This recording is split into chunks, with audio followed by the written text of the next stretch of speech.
لا یکلف اللہ نفسا الا وسعها، اللہ تعالی کسی جان پر بوجھ نہیں ڈالتا مگر اتنا ہی جتنا اس کی وسعت ہے. یہ دنیا کے اعتبار سے بھی ہے، آخرت کے اعتبار سے بھی. اور یہ اللہ ہی ہے، یقین کریں، جو جج کر سکتا ہے، کیونکہ کچھ چیزیں تقدیر میں ہیں. حتیٰ کہ صحیح مسلم میں حدیث ہے کہ یہ جو دانائی ہے نا، کسی کا ذہین ہونا، یہ بھی تقدیر سے ہے. تمام لوگ ذہانت میں برابر نہیں ہو سکتے. البتہ ایک ڈیٹم لیول پہ چیز ہے جو سب کو دی اللہ نے، وہ اللہ کی پہچان ہے. آخرت کی کامیابی وہ حاصل کر سکتے ہیں.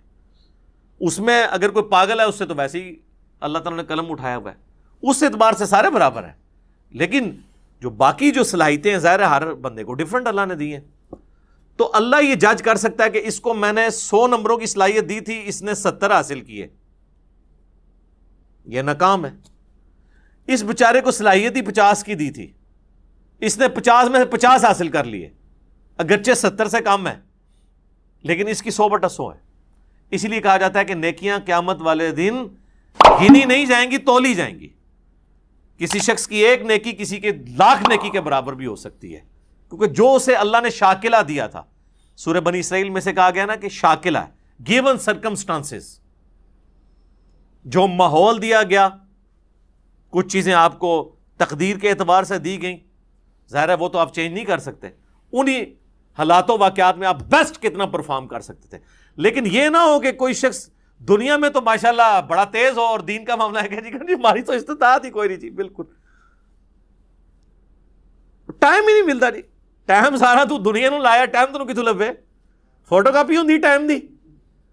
تو دنیا داری میں وہ فل تیز. آپ دیکھیں کتنے آپ کو لوگ نظر آئیں گے جب دین کی بات کریں تو لگتا ہے کہ یہ بیچارے بالکل گئے گزرے ہیں، لیکن ان کو آپ کبھی اپنی دکان پہ دیکھیں تو یہ تو دنیا میں تو میں آپ سے یہ بات کروں گا نا، اور تو کوئی جرت نہیں کرے گا یہ بات کرنے کی، کیونکہ لوگ ڈرتے ہیں آپ لوگوں سے یہ بات کرتے ہوئے. لیکن آخرت میں چمڑی اتر جانی ہے کہ اللہ تعالیٰ فرمائے گا اچھا تو بالکل ہی سیدھا سا، سمجھ ہی کوئی نہیں لگی.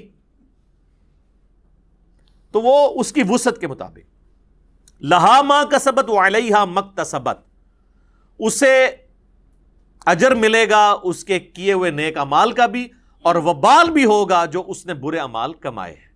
لہا اس کے لیے، علیہا اس پر.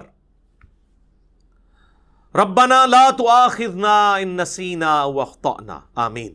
اے رب ہمارے مت گرفت فرمانا ہماری، کبھی ہم بھول جائیں یا خطا کر بیٹھیں. انسان بھول چوک بھی ہو سکتی ہے، اور کبھی یہ کہ کام ٹھیک کر رہا ہے، بھولا نہیں ہے، لیکن اس دوران کوئی اجتہادی غلطی ہو گئی ہے. تو اے اللہ ہم سے درگزر فرمانا، آمین.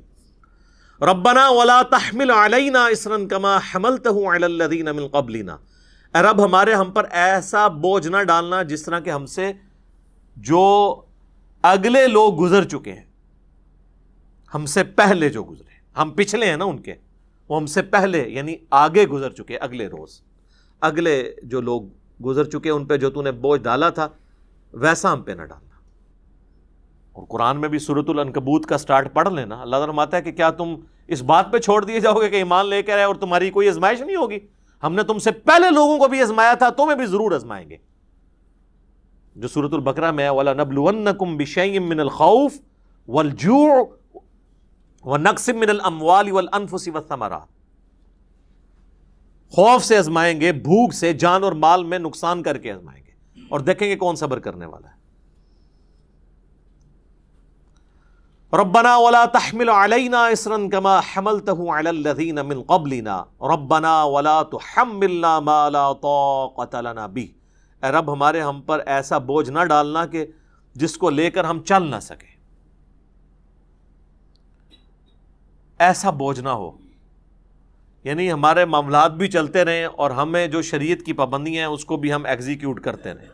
ایسا نہ ہو کہ ایسے حالات و واقعات بن جائیں کہ ہم تیرے احکامات کی پیروی نہ کر سکیں حلال اور حرام کے اعتبار سے. واعف عنا، اے اللہ ہم سے درگزر فرمانا، آمین.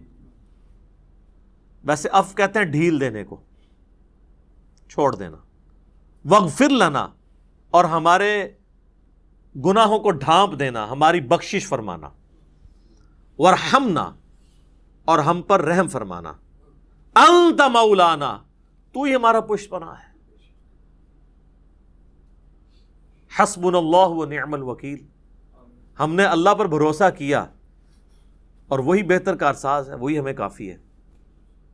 فانصرنا علی القوم الکافرین، پس کافروں کے مقابلے پر ہماری مدد فرمانا۔